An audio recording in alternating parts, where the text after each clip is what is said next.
ক নামের একটি মেয়ে খ নামের একটি ছেলেকে অভিভাবকের অনুমতি ছাড়াই বিয়ে করেছে। 2 বছর পর গ নামের একটি অন্য ছেলের সাথে মেয়েটি পালিয়ে যায়।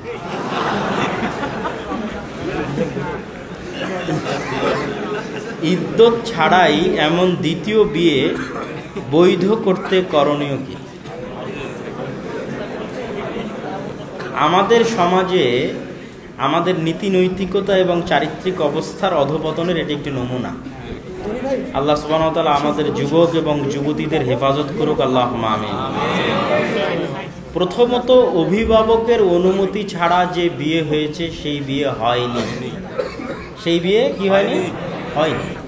আল্লাহর নবীর হাদিস আয়েশা রাদিয়াল্লাহু তাআলা আনহা বর্ণিত যে অভিভাবকের অনুমতি ব্যতীত বিবাহ বাতিল বাতিল বাতিল। তাহলে যেহেতু বিবাহ হয়নি সেহেতু তালাকেরও কোনো প্রয়োজন এখানে নাই।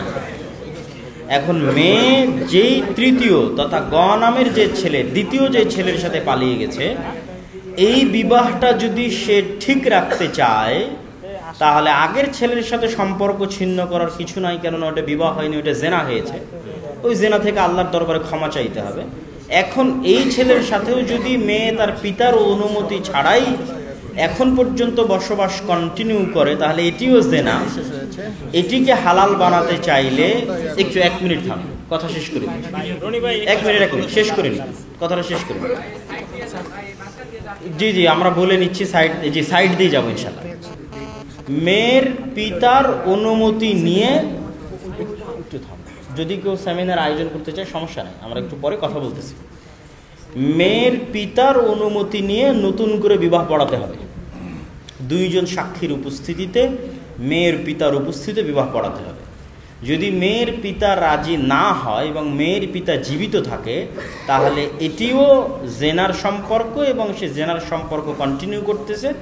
দ্রুত ফিরে বাপের বাড়িতে ফেরত চলে আসতে হবে এবং আল্লাহ সুবহানাহু ওয়া তাআলার নিকটে তওবা এবং ইস্তিগফার করতে হবে। আর বাপকে বোঝানোর চেষ্টা করতে হবে, যদি মেয়ে চায়, বাপ রাজি হলে বিবাহ বিশুদ্ধ হবে। নতুন করে এই দ্বিতীয় ছেলের সাথে বিবাহ দিতে হবে। আগের বিয়েও হয়নি, দ্বিতীয় বিয়েও হয়নি, যেহেতু আগের বিয়ে হয়নি সেহেতু তালাকেরও কোনো প্রশ্ন নাই। ছাত্র জীবনের সময়কে কিভাবে কাজে লাগাবো? মোবাইল ফোন থেকে বেঁচে থাকার উপায় কি? ছাত্র জীবন কিভাবে দিনের কাজে সহযোগিতা করতে পারি? গতকালকে আমাদের বাংলাদেশ কৃষি বিশ্ববিদ্যালয় ময়মনসিংহে একটা প্রোগ্রাম ছিল, সেখানে আমরা সময়ের মূল্য ছাত্র জীবনে সেটির উপর সংক্ষিপ্ত আলোচনা করেছিলাম। আপনারা আমাদের পেজ থেকে সেটির লাইভ দেখে নিতে পারেন, মোটামুটি দিক নির্দেশনা সেখানে পেয়ে যাবেন।